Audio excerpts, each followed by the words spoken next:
निक्की जही तौड़ी, गिलास, बाल्टी ते छाबा सी। निक्की जही तौड़ी, गिलास, बाल्टी ते छाबा सी। अलाणी जही मंजी ते पिया 80 साला बाबा सी।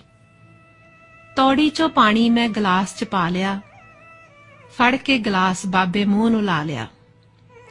पछाणिया नी शेरा, केड़ा तू भाई होए, कित्थे ने घर, केड़े पिंड दा गराई होए।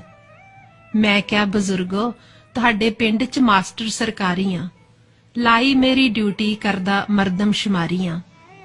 तुहाडा मैं पूरा घर बार लिखना, किन्ने हो मैंबर, सारा परिवार लिखना। सुन के ए मध्यम अखां च पानी आ गया, जांदा हंजू बाबे नूं रुआ गया। हौसला जिहा कर, फिर बाबा बोलिया, जिंदगी दा ओने फिर राज खोलिया। 4 पुत 5 पोते, वड्डा परिवार सी। किसे वेले शेरा, मैं नत्था सिंह सरदार सी। मिट्टी नाल मिट्टी हो करियां कमाइयां होए, पैरां विच देख शेरा पईयां ब्याइयां होए।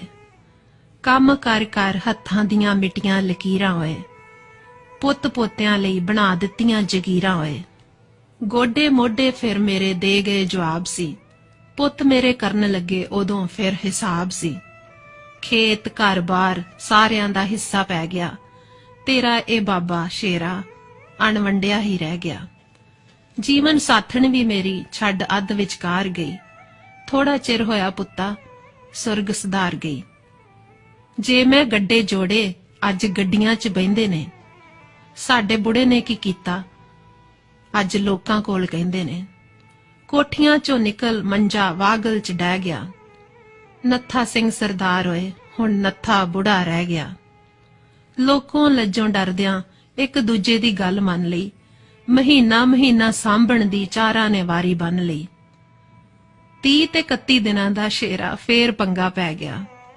मार्च मई वाले कहंदे बुढ़ा एक दिन वध रह गया। जा एक गल कन्नी पा दे अपनी तू सरकार दे, हर बाजी दे जेतू हुंदे जेड़े औलाद दे हत्थों हारदे। तुसी कहंदे हो तरक्की अज कर ली, पर क्यों एक गल भुलदे, ओ तरक्कियां ने कादियां लोको जिथे बागबान रुलदे। मैनू माफ करी मेरे पुत्रा होए, मैं तां जज्बाती हो गया। तू भरने सी फार्म दे खाने, मैं दुख अपने ही रो गया। मैं उठ खड़िया बेबस होके, अखां चों खारा पानी बह गया। पेन डिग पिया हथ चों मेरे, फार्म भी खाली रह गया। बजुर्ग हुंदे ने घरां दियां रौनकां, ना रौनकां घटायो सोहणिओ।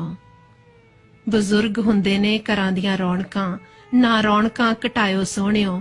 ए माली ने बूझे लाउण वाले, धुप्पे ना बिठायो सोहणिओ, धुप्पे ना बिठायो सोहणिओ।